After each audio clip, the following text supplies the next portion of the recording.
Yesterday, the New York Times put out this massive story talking about how the government shutdown is affecting hurricane relief from Hurricane Michael, actually right here in the Florida Panhandle, not that far from where I'm sitting right now. But here's the thing, overlooked in that big, massive piece, which was a great piece, was a prison worker, Crystal Minton. Here is what Crystal Minton had to say about Donald Trump's government shutdown. And to me, this was the biggest takeaway of that entire story. I voted for him, and he's the one who's doing this. I thought he was going to do good things. He's not hurting the people he needs to be hurting.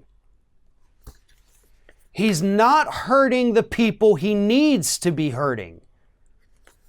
There's two ways, because that's the end of it. They move on. They don't ask Crystal again what the hell that means, but there's two ways to take this. And the first is as if it's somebody saying, oh, you're messing with the wrong people here. As in, Trump's hurting his voters and he shouldn't be hurting them. That would make sense. The other way to take this, which also makes sense given Republican mindsets, is you're not hurting the people you need to be hurting. You're hurting me, but you should be hurting the liberals out there, the Democrats, the immigrants, the non-white folk. And to be honest, I'm not quite sure which way I take that quote. But either way, whatever Crystal Minton meant with that quote, let me explain it crystal clear. Trump made it clear from day one what he was going to do and who he actually cared about in this country. And that group that he actually cares about is that small group of people whose last name happens to be Trump. And even some of the people on that branch are, kind of marginal, I guess. He was in it for himself.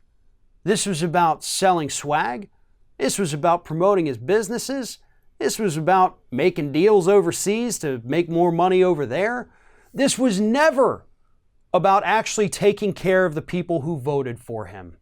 I am sorry for you that you got conned.